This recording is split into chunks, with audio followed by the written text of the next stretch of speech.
প্রথম বৈঠকেই বড় সিদ্ধান্ত। প্রধানমন্ত্রী আবাস যোজনায় ৩ কোটি দেশবাসীর মাথার উপর ছাদের ব্যবস্থা করবে কেন্দ্রীয় সরকার। তবে বাংলা কতগুলো পাবে? নমস্কার, আপনারা দেখছেন দ্য ওয়াল, আপনাদের সঙ্গে রয়েছে আমি ঐশী।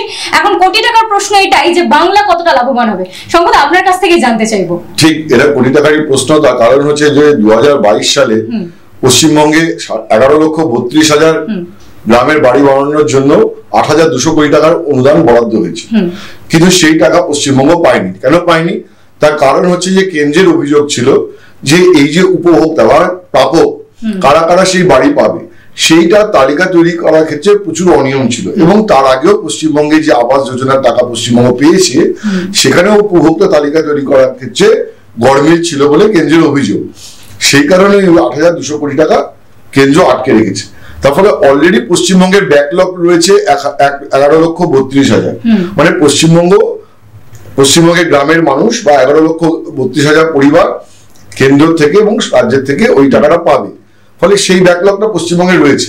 এখন প্রাইম মিনিস্টার নতুন একটা 3 কোটি টার্গেট দিয়েছেন যে ফার্দার আরো 3 কোটি বাড়ি বানানোর টাকা দেওয়া হবে। তো ডেফিনেটলি যে যখন এটা ফার্দার টার্গেট রাখা হয়, তখন পশ্চিমবঙ্গের আরো কিছু বাড়ি বাড়ানোর জন্য টাকা দেওয়া উচিত। কারণ এই যে 11,32,000 পরিবারের মধ্যে পাকা ছাদের ব্যবস্থা করা হবে বলা হচ্ছিল, তাদের বাদ দিয়েও পশ্চিমবঙ্গে আরো অন্তত 25 লক্ষ পরিবার রয়েছে যাদের মাথার উপরে কোনো পাকা ছাদ নেই।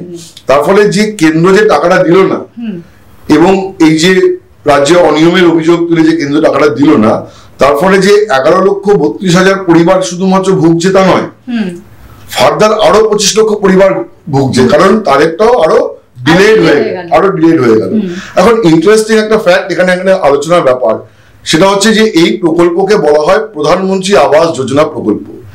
কিন্তু মনে রাখতে হবে এই প্রকল্পে পুরো টাকাটা কিন্তু কেন্দ্র দেয় না, কেন্দ্র দেয় 60% টাকা। ফলে নামে প্রধানমন্ত্রী আবাস যোজনা প্রকল্প, কিন্তু 100% টাকা কেন্দ্র দেয় না।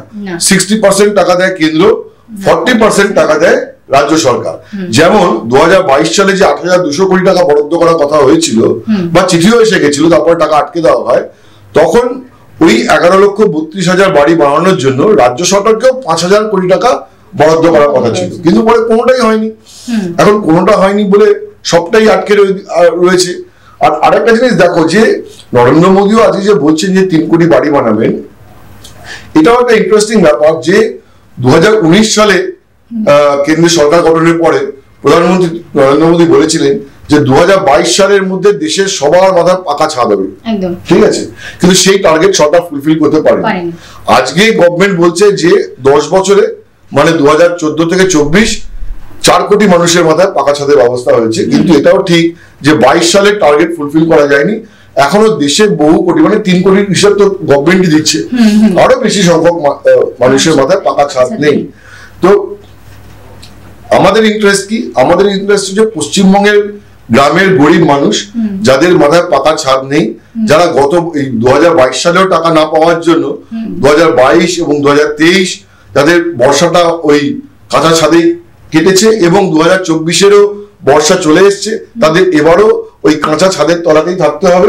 যাদের মাথায় এখনো পাকা ছাদ নেই, তারা কবে এই টাকাটা পাবে সেটা হচ্ছে আমাদের জানার আগ্রহ। সেইটার দিক থেকে এখনো পর্যন্ত কোনো আমরা কেন্দ্র রাজ্যের কোনো মানে দেখতে পাচ্ছি না, তালমিল দেখতে পাচ্ছি না। মমতা বন্দ্যোপাধ্যায় এবং অভিষেক বন্দ্যোপাধ্যায় বলছেন যে এ ব্যাপারে কেন্দ্র বঞ্চনা করছে, যে টাকা আটকে রেখে দিয়েছে। আর প্রাইম মিনিস্টার গত 20 ডিসেম্বর মমতা বন্দ্যোপাধ্যায়ের সঙ্গে একটা বৈঠকে বলেছিলেন যে তার দপ্তরের অফিসাররা এবং কেন্দ্রের অফিসাররা পশ্চিমবঙ্গের অফিসারদের সঙ্গে বসে একটা নিষ্পত্তি করবেন। সেই বৈঠক হয়েছে, কিন্তু তার এখনো নিষ্পত্তি হয়নি। তারপরে দেখা যাবে যে এই দেখার বিষয় যে নতুন এনডিএ সরকার তৈরির পর পশ্চিমবঙ্গ আগে সেই ব্যাকলগের টাকা পাচ্ছে কিনা, 8,200 কোটি টাকা। তারপরে হচ্ছে যে ফার্দার এই যে 3 কোটি বাড়ির কথা আজ প্রাইম মিনিস্টার ঘোষণা করেছেন, তার মধ্যে ঠিক, কারণ আমি বলছি, আবারও বলছি যে 11,32,000 পরিবারের বাইরেও আরো অন্তত 25 লক্ষ পরিবার রয়েছে যেটা গভর্নমেন্টের অ্যাসেস করা হিসেব যে যাদের মাথায় পাকা ছাদ নেই। ফলে পশ্চিমবঙ্গে এখন এই মুহূর্তে বর্তমানে প্রায় 36 লক্ষ 37 লক্ষ পরিবারের মাথায় পাকা ছাদ নেই। 36 লক্ষ পরিবার মানে হচ্ছে মানে প্রায় 1.5 কোটি মানুষ। কারণ একজন পরিবারের যদি 4 জন করে ধরা হয়, তাহলে দেখতে হবে তার মানে 1,44,00,000 মানুষ, তার মানে বাংলার 1,44,00,000 ন্যূনতম আমি বলছি, মিনিমাম ধরো 1,44,00,000 পরিবারের মাথায় পাকা ছাদের ব্যবস্থা নেই। ফলে এই যে কেন্দ্র এবং রাজ্যের যে একটা সংঘাতের পরিস্থিতি এবং যে মনিমনার অভাব বা অভিযোগ পাল্টা অভিযোগ রয়েছে, সেইটার একটা নিষ্পত্তি হওয়া দরকার। আর একটা ইন্টারেস্টিং ফ্যাক্ট এখানে যেটা পলিটিক্যালি ভেরি ইম্পর্টেন্ট, সেটা হচ্ছে যে কেন্দ্রের বিরুদ্ধে এই যে বঞ্চনার অভিযোগ মমতা বন্দ্যোপাধ্যায় তুলছেন বা অভিষেক বন্দ্যোপাধ্যায় তুলছেন, তারা ইতিমধ্যে ঘোষণা করে রেখেছেন যে কেন্দ্র যদি ওই যে ব্যাকলগের টাকাটা না দেয়, তাহলে ডিসেম্বর মাস থেকে তারা এই 11,32,000 পরিবারকে বাড়ি বানানোর টাকা দেবেন। এখন দেখো 2026 সালে ভোট আসছে, এইটা কিন্তু বিজেপির জন্য পলিটিক্যালি খুব একটা শুভকর হবে না।